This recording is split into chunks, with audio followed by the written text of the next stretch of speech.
சபையோர்களே, தாய்மார்களே, சபை நிறைந்த பெரியோர்களே, அடியேன் சிறு குழந்தை என் சிற்றறிவுக்கு எட்டியவாறு இந்த கிறிஸ்துமஸ் தின நல்நாளில் நாங்கள் இந்த வில்லிசையில் முதலாவதாக, அதாவது இந்த வில்லிசை பாட எங்களை அழைக்கும் போது சொன்னார்கள், நீங்கள் பாடும் பாடம் கொஞ்சம் காமெடியா இருக்கணும், எல்லாரும் சிரிக்கணும் அப்படின்னாங்க. ஆனா வந்த உடனே வடை கொடுத்தாங்க, டீ கொடுத்தாங்க. இப்போ அந்த சாப்பாடு ரெடியா இருக்கு, எல்லாரும் இப்ப சாப்பிடுற எல்லாம் கொஞ்சம் டயர்டாகவே இருக்கும், எப்போ சாப்பாடு தருவாங்க அப்படின்னு இருக்கிறோம். ஆமா, அதனால நீங்க சிரிப்பீங்களா அப்படிங்கிறது தெரியல, பட் ஆனா பாடுறேன், பாடுனதுக்கு அப்புறம் பார்க்கலாம். இங்கு பாடுகின்ற தலைப்பு என்ன என்று கேட்டால், கல்யாணத்துக்கு முன் கல்யாணத்துக்கு பின். உங்க யாருக்கு கிடையாது, ஏன் கல்யாணத்துக்கு முன் ஏன் கல்யாணத்துக்கு பின். ஏன்னா இப்போ உங்க வீட்டுல தான் இப்போ அக்கா மாதிரிலாம் இருக்காங்கல்ல, அவங்க எல்லாம் காலையில எந்திரிச்சு உங்க காலை தொட்டு கும்பிட்டு உங்களுக்கு பாத பூஜைகள்லாம் செய்துட்டு தான் அந்த என்ன ஆட்டோமேட்டிக் ஸ்டவ் தான் எலக்ட்ரிக் ஸ்டவ் ஸ்டார்ட் பண்ணுவாங்க. என் வீட்டுல அப்படி கிடையாது, அதை கொஞ்சம் கொஞ்சமா இப்ப பாப்பீங்க. இது ஆமா கிறிஸ்துமஸ் தின விழாவா இருக்கிறதுனால முதலாவதாக இந்த கிறிஸ்துமஸ் தினத்தை ஏன் கொண்டாடுகிறோம் என்பதை தெரிந்து கொள்ள வேண்டும். அதாவது அன்னை மரியம்மையாருடைய திருவயத்தில் இயேசு பிரான் தோன்றி அந்த டிசம்பர் 25ஆம் நாள் பெத்லகேம் நகரத்தில் மாட்டுத் தொழுவத்தில் பிறந்த நன்னாளை கிறிஸ்துமஸ் என்று கொண்டாடுகிறோம். ஆமா, இப்ப இந்த 7 பேர் என் கூட உட்கார்ந்து இருக்காங்கல்ல, ஏதாவது ஒரு இயேசு கிறிஸ்து பாடல் ஏதாவது பாடுவாங்களான்னு கேட்போம். ஆமா, அந்த முதல்ல அந்த பின்னாடி ஒருத்தர் ரொம்ப பேசிக்கிட்டே இருப்பார், என் கூட இப்ப அமைதியா உட்கார்ந்து இருக்காரு, உடுக்க எடுத்துக்கிட்டு. அவரு உங்களுக்காக கிறிஸ்துமஸ் தினத்தை முன்னிட்டு இயேசுவை பத்தி ஒரு பாட்டு பாடுவாரு.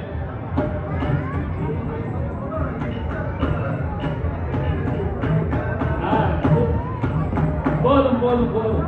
அவர் பாடின பாட்டு என்னன்னா, ஏசப்பா ஏசப்பா நம்ம சினிமா பாட்டை பாடினாரு. இந்த குடம் அடிக்காங்க, ஆமா ஆமா அவரு ஒரு பாட்டு பாடுவார் பாருங்க. என்ன பாட்டுன்னா சொல்லி கொடுத்தத மறந்துட்டு இங்க வந்து என்ன பாட்டுங்க, கேளுங்கள் தரப்படும், தட்டுங்கள் தரப்படும் பாடுங்க. இவங்க எல்லாரும் சினிமா பாட்டு தான் பாடுவாங்க. ஆமா, நான் பிறப்பால இந்து தான், ஆனா நான் வளர்ந்தது படித்தது எல்லாம் ஒரு கிறிஸ்துவ பள்ளிக்கூடத்துல படித்தேன். அதனால உங்களுக்கு மத்தியில எனக்கு உங்களுக்கு ஒரு போட்டி. 5 பாட்டு கிறிஸ்டியன் சம்பந்தப்பட்ட, அந்த இயேசு கிறிஸ்து சம்பந்தப்பட்ட 5 பாட்டு பாடுவோம். நீங்க எல்லாரும் சேர்ந்து எனக்கு $500 கொடுக்கணும். 500 ரூபாய் தருவாங்களாம். இவங்க எனக்கு $500 தர வேண்டாம், காசு கிடையாதா? ஆமா, இப்ப முதலாவதாக ஒரு பாட்டு பாடுறேன், கேளுங்க பாப்போம். சீர்மிகு வான்புரி தேவா சோஸ்திரம், சிறுசித்து யாவையும் படைத்தாய் சோஸ்திரம். எங்க போனாலும் சதி செய்வது இந்த மைக்கு தான். ஆமா, இது முதல் பாட்டு சீர்மிகு வான்புரி. இரண்டாவது அதிகாலை சோஸ்திர படி அப்பா அப்பா உங்களுக்கு தான். மூணாவது பாட்டு சர்வலோகாதிப நமஸ்காரம், சர்வ சிவனே நமஸ்காரம், கரைகடல் உயிர்வான் சகலமும் படைத்த தயவரதிகளே நமஸ்காரம். இப்ப நானாவது பாட்டு நன்றி அனுதி பாடி நம் இயேசுவை உள்ளத்தில் பாடி. அஞ்சாவது பாட்டு தேனினி மயிலோன் தேவனி நாமம் திவ்ய மாமதுரம். இப்ப $500 தருவீங்களா தர மாட்டீங்களா? இப்போ என் கல்யாணத்துக்கு முன்னாடி 2 கையும், ஒரு கையில பழைய ஏற்பாடு, இன்னொரு கையில புதிய ஏற்பாடை வச்சுட்டு பக்கத்துல ஒரு சர்ச் இருக்கும், அந்த சர்ச்சுக்கு தவறாம போயிருவேன். அதுல வரிசையில நிப்பேன், ஏன்னா அப்பம் கொடுப்பாரு அந்த பாதிரியார். அந்த அப்பத்தை வந்து இந்த ஒயில முக்கி நாட்கள் மெதுவா வைப்பாரு. அவர் கரெக்டா நான் வரும்போது சொல்லுவாரு, தம்பி நீ ஓரமா நில்லுப்பாரு. அவருக்கு தெரியும் நான் இந்து பையன், தம்பி ஓரமா போ அப்படின்னுவாரு. ஏன்னா அங்க எல்லாரும் இந்த அப்பத்தை வாங்குறதுக்கு ஒவ்வொருத்தரும் ஒவ்வொரு ஸ்டைல், இதெல்லாம் பிளஸ் நம்ம ஒன்றும் தெரியாது, நம்ம லைன்ல தானே நிற்போம். தம்பி இது உங்க கோயில கொடுக்குற சக்கரை பொங்கல் மாதிரி கிடையாது, இது ஞானசானம் எடுத்தாதான் தருவோம். அதை எப்படியாவது வாங்கிடலான்னு பார்த்தா இன்னைய வரை வாங்க முடியல அந்த அப்பத்தை. ஆமா, இப்ப என் கல்யாணத்துக்கு அப்புறம் நான் எப்படி இருக்கேன்னு தெரியணும்க்கா. மானையிட்டேன் மனமொழித்தேன் மங்கை உன்னை காண,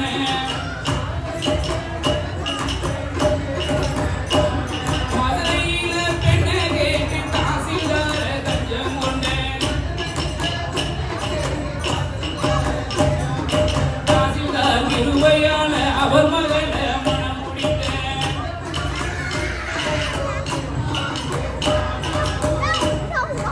அதாவது என் மாமனாரு தாசில்தாரு. ஆமா, கல்யாணம் முடிஞ்சு போனேன் விருந்துக்கு, எல்லாரும் விருந்துக்கு போற மாதிரி நானும் விருந்துக்கு போனேன்.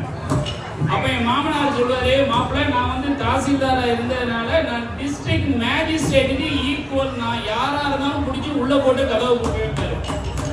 இப்ப டெய்லி ஆபீஸ் விட்டு வந்தோன்னா பேக்கை வச்சுட்டு என் ஒய்ஃப்ட சொல்லுவோம் வாக்கிங் போயிட்டு வரேன் அப்படின்னு. என் ஒய்ஃபு கிச்சன்ல இருப்பாரு, பிள்ளைங்க கிட்ட சொல்லுவாரு, டேய் தம்பி கதவு போட்டு உங்க அப்பா உள்ள தள்ளும்பாரு. ரொம்ப நாளைக்கு முன்னாடியே மாமனார் பண்ணாரு, அந்த வேலையை தான் வீட்டுக்காரி பண்ணிக்கிட்டு இருக்கா. ஆமா, உங்க அக்கா எங்க அக்கான்னு உலகம் ஊரா சொல்லி வந்தாய், சத்திய லோகம் இறந்த சத்தியவான் குடும்பம் என்றாய், 10 நல்ல வருடம் கழிச்சு பாதகத்தை கும்பலனாய்.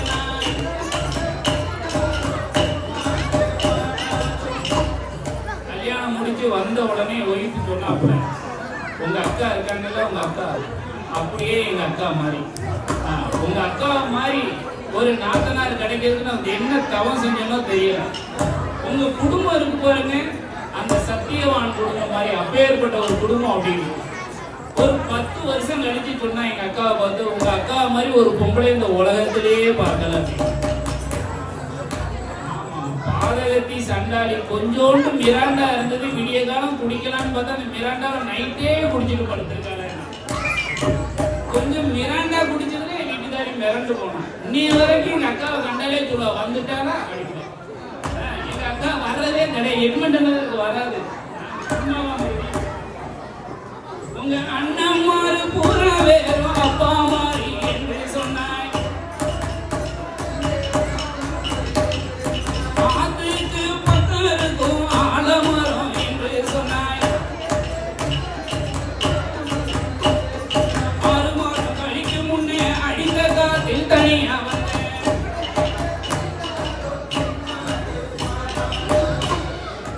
பாருங்க, கல்யாணம் முடிஞ்சு வந்த புதுசுல உங்க மூத்த அண்ணன் இருக்காரு, மூத்த அண்ணன் எங்க பெரியப்பா மாதிரி, உங்க 2வது அண்ணன் இருக்காருன்னா எங்க அப்பா மாதிரி, உங்க 3வது அண்ணன் எங்க சித்தப்பா மாதிரி. ஆமா, ஒரு 6 மாசம் கழிச்சுட்டு என் மூத்த அண்ணன் எங்க இருக்கான்னு தெரியாது, என் 2வது அண்ணன் எங்க இருக்கான்னு தெரியாது, 3வது அண்ணன் எங்க இருக்கான்னு தெரியாது. நான் போன ஒரு தனி கொடுத்தன போனேன், அது தனி கொடுத்தன மாமனார் வீட்டு பக்கத்துல ஒரு வீடு. ஆமா, அவ்வளவு பாசம், மனைவினா சும்மாங்க மாதிரி.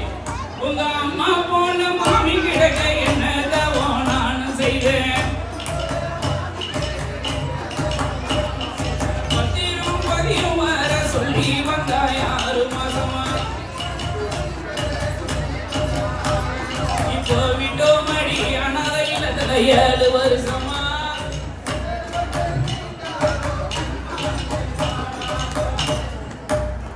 கல்யாணம் முடிச்சு வந்தோடனே எல்லாருமே உங்க அம்மா இருக்காங்க பாருங்க, அவங்கள மாதிரி ஒரு மாமியார் கிடைக்க நான் ரொம்ப கொடுத்து வச்சிருக்கேன். ஆமா, எப்பேற்பட்ட இப்படி அம்மாலாம் எங்க குடும்பத்திலே கிடையாது. ஆமா, எங்க அம்மா வீட்டு பத்திரத்தை என் பொண்டாட்டி பேர்ல எழுதி கொடுத்தாங்க. ஆமா, நல்ல விஷயம் தானே. இன்னைக்கு எங்க அம்மா இருக்கிற அனாதை இல்லத்துல 7 வருஷமா ஆளையும் காணோம் ஒன்னையும். நான் எங்க அம்மாவை பார்க்க போன மாசம் போய் பார்த்துட்டு வரேன் அப்படின்னு என் ஒய்ஃபு சொன்னாப்புல, அழகா பார்த்துட்டு வாங்க, அந்த மாமியாரை பார்க்கணும்ல கண்டிப்பா பார்த்துட்டு வாங்க, ஆனா போறதுக்கு முன்னாடி என்னையும் என் பிள்ளையை கொண்டு தெருவுல விட்டுட்டு போ. ஏன்னா எங்க அம்மாக்கு எதாவது கொடுத்துருவானா,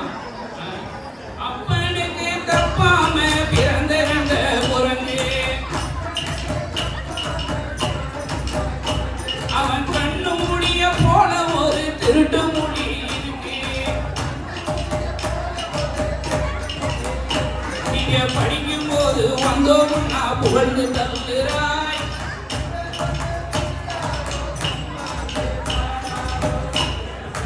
4 மணி ஆச்சுன்னா என் பையனை ரைட் சைட்ல உட்கார வச்சுக்கிடுவாப்ல, என் பொண்ணை லெஃப்ட் சைட்ல உட்கார வச்சுக்கிடுவாப்ல. 4 மணிலேருந்து நைட்டு 8 மணி வரை மாங்குன்னு படிப்பாங்க. படிச்சு ப்ராக்ரஸ் கார்டு வரும்போது 2 பேரும் ப்ரொஃபிஷியன்ட் வாங்கியிருப்பாங்க, அல்ல டெவலப்மெண்ட்ல இருப்பாங்க. உடனே என் ஒய்ஃபு கேட்பா, ஏன்டா நீங்க 2 பேரும் எக்ஸாம் எழுதிவாங்க, நான் டெய்லி உங்களுக்கு மாங்குன்னு சொல்லி தரேன் அப்படின்னா. உடனே நான் சைடில் அப்பதான் வெளியே எங்கேயா வாக்கிங் போயிட்டு உள்ள வருவேன். வந்த உடனே சொல்லுவா, இது ஒரு குரங்கு, அது பெரிய குரங்கு வருதுப்பா. இப்ப நல்லா வாங்கி தட்டுவாரு, பெரிய குரங்குன்னு என்னெல்லாம் சொல்லியிருக்கா. இப்போ இதை சொல்லி முடிச்சுட்டு நான் சொல்லுவேன் சைட்ல இருந்து, சரிமா விடு, நீ சொல்லி கொடுக்காம இருந்தா வாங்கியிருப்பான், நீ சொல்லி கொடுத்ததுனால ப்ரொஃபிஷியன்டோட போச்சுப்பேன். இதெல்லாம் அமைதியா முடிஞ்சிடும். அவன் கிச்சன் போயிடுவா. என் மகன் நேர என்கிட்ட வந்து சொல்லுவான், எப்படி உங்களுக்கு தெரியும் இது அப்படின்னு. அப்ப நான் சொல்லுவேன், உங்க அம்மாட்ட சொல்லி கொடுக்குவாங்க, சொல்லாதீங்க, நைட்டு நம்ம 2 பேரும் தான் அடி விடுவோம் அப்படின்னு. உங்க அண்ணன் தம்பி வந்தாங்க, ஆடடிச்சு குழம்பு வச்சு ஆள் பொழுக்கும் இலைய போட்டு அடுக்கடுக்கா சோறு வச்சு முட்டை மேல சோறு வைத்து மூடி வச்சு கொடுத்தாயடி.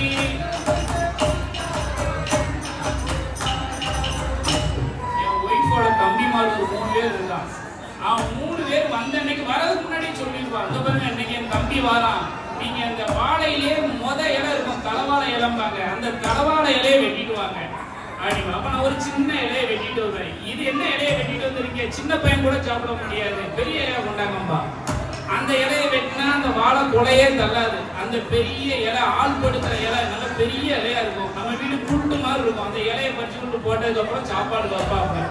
இப்ப நம்மளும் சாப்பிட உட்காருவோம்ல, அந்த பையனுக்கு சாப்பாடு வச்சு முட்டையை வச்சு அதுக்கு மேல சாப்பாடை போட்டு குழம்புலாம் ஊற்றி வைப்பாப்புல. நமக்கு ஒரு சின்ன தட்டு, பக்கத்துல நம்ம வீட்டு நாய் இருக்கும், அதுக்கு சில்வர் தட்டுல சாப்பாடு இருக்கும். நமக்கு ஒரு ஈய தட்டு, இந்த பழைய காலத்து சத்துணவு கூடத்துல தருவாங்க, அந்த ஈய தட்டுல நமக்கு ஒரு சாப்பாடை போட்டு நம்மளும் சாப்பிடணும். இதுக்கப்புறம் தான் கதையே இருக்கு பாருங்க. ஏன் அண்ணன் தம்பி அம்மாவும் வந்து போட்டாதானா,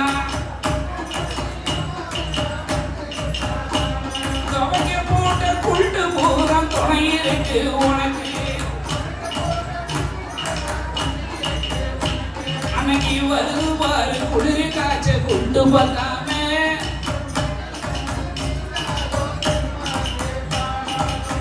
இப்ப அவன் போனதுக்கு அப்புறம் இப்ப எங்க அம்மா அண்ணன் தம்பி எல்லாம் வருவாங்கல்ல, அவன் கடைக்குட்டி மகன் நான் பார்க்க வருவாங்கல்ல, அவங்க வாராங்க. எங்க அம்மா போன்ல தான் பேசும், ஐயா நாளைக்கு உன் வீட்டுக்கு வாரமையா, நான் அண்ணன் எல்லாரும் அப்படிங்கும். நான் சரி வாங்கன்றுவேன். இவன் அந்த கிச்சன்ல இருக்கிறவளுக்கு இந்த போன்ல பேசுறது கேட்கும். ஆமா, அப்ப போய் உருவா பாருங்க பெட்ல, எனக்கு ரொம்ப புதுன்னு வருது. எப்படி அந்த குட்டை துவைக்க போட்டுப்பா, அத்தனை குட்டி எடுத்து மேல போட்டுக்குவான். ஏன்னா வர்றது எங்க அம்மா எங்க அண்ணன்ல, அப்பதான் அவனுக்கு காய்ச்சல் வரும். அதுக்கப்புறம் தான் இப்பேற்பட்ட அழகான ஒரு குடும்பம் உங்க யாரு வீட்லயும் இருக்காது. ஆமா, நான் சொல்லிட்டேன்ல, உங்க வீட்டுல எல்லாம் உங்களுக்கு காலையில பூஜைகள்லாம் பண்ணி தான் அந்த எலக்ட்ரிக் ஸ்டவ் ஸ்டார்ட் பண்ணி தான் காஃபி போடுவாங்க. எங்க வீட்டுல இந்த கூட்டெல்லாம் எங்க வீட்டுல தான் நடக்கும். இந்த இவர் இன்னைக்கு அடி வாங்காம போக மாட்டாரு. இப்பேற்பட்ட இந்த நன்னாளில் வந்து இந்த விழாவினை சிறப்பிக்க வந்த உங்கள் அனைவருக்கும் இனிய கிறிஸ்துமஸ் நல்வாழ்த்துக்களும் வரக்கூடிய ஆங்கில புத்தாண்டு நல்வாழ்த்துக்களையும் கூறிக்கொள்கிறோம்.